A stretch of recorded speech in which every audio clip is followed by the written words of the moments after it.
One Piece chapter 1101 is here and we have to talk about it. So much hype moments are, being set up. And yes, let's get right into the chapter. But before that, if you could get my channel to 500 subscribers, I'll be really grateful.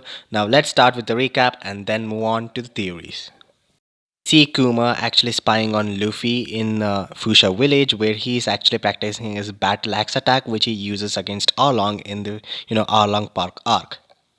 Kuma remembers when he confronted Dragon about that, and Dragon says that children are actually the weakness of the parent, and he says he doesn't want to talk about it.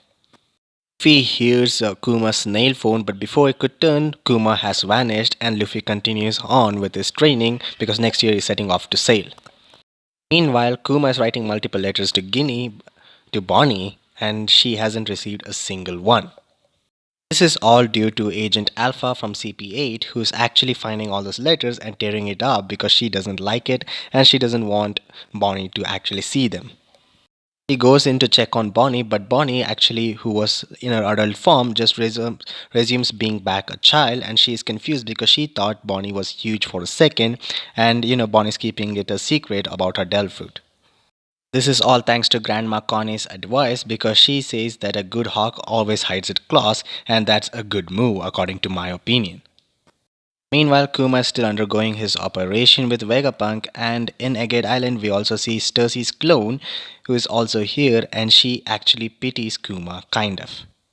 Bonnie celebrates her ninth birthday, but her dad's letters are not there, so she sits down and completely breaks down, which is really sad.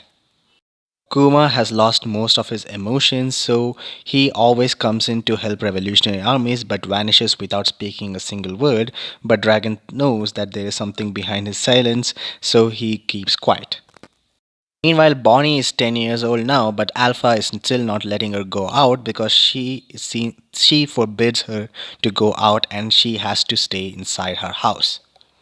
Then it's revealed that Grandma Connie has actually found out that Alpha is actually a secret agent from from drunk marine officers in the nearby town.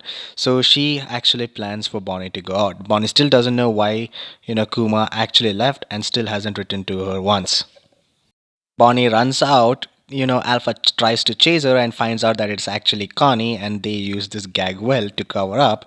And then Alpha actually starts chasing against, Bonnie. Bonnie and the crew are setting sail when suddenly Alpha comes and Bonnie remembers Kuma's telling her about Nika, so she uses distorted future to turn herself into Nika and uses a giant Luffy like gear third like punch and punches Alpha and defeats and sets out to sea in search of her father.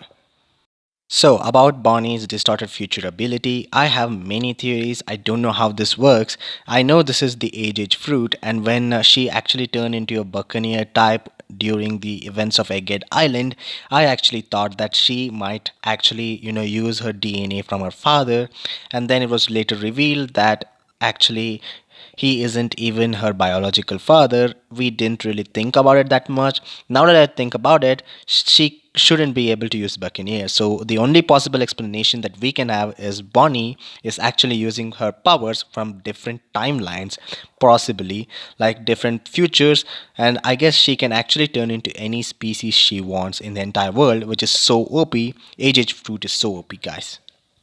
Also, the more I see of Dragon, the more I believe that he is actually a kind and genuine father. He thinks of kids as his weakness, but he ultimately gave what Luffy wanted the most, and Luffy actually wanted freedom. And yes, unwillingly or unwantedly, actually Dragon gave him what he wants. And it's really cool to see that Dragon always watched over him because he's always, he always looked after his child, even though he considers children to be a weakness.